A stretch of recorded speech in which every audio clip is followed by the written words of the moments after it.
উনি আমাদের বগুড়ার পুত্রবধূ। ওনাকে আমরা নতুন করে পেয়েছি। বগুড়ার মানুষ উজ্জীবিত, যে তাদের প্রাণের যে স্পন্দন, সেই স্পন্দন দেশনায়ক তারেক রহমান। তার পাশে থেকে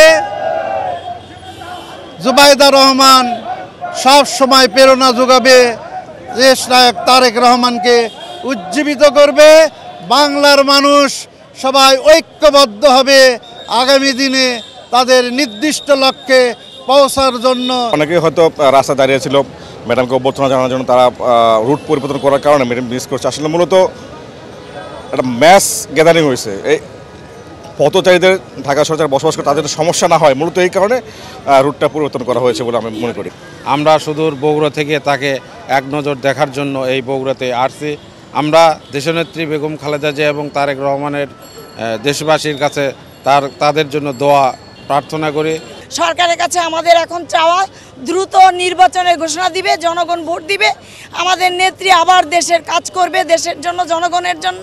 একটা নির্বাচনের রোডম্যাপ অতি দ্রুত ঘোষণা করুক, জনগণ সেটাই চায়।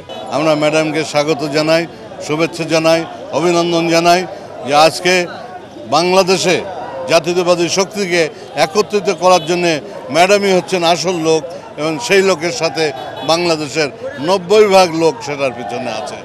যাকে বাড়ি থেকে উৎখাত করা হয়েছিল, ওই যে কথায় বলে না যে রাখে আল্লাহ মারেকে, তাকে জেলখানায় দিয়ে স্লো পয়জনিং হত্যার চেষ্টাও করা হয়েছিল।